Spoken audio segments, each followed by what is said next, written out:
अगर मैं कराची जाते कत्ल हो गया आसफ जरदारी, बिलावल, शहबाज, मोहसिन नकवी और राना सनाउल्लाह मुजरिम होंगे। 5 मुजरिम होंगे।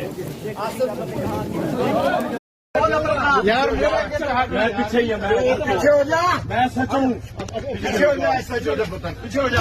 मैं सच हूँ, मैं कह रहा हूँ बदतमीजी अभी नहीं कर रही। मैं बहुत बर्दाश्त कर लिया। याद रखेगा तुम चमचे राना भी बड़े चमचे साले। तेरा चमचा रह जा अंदर।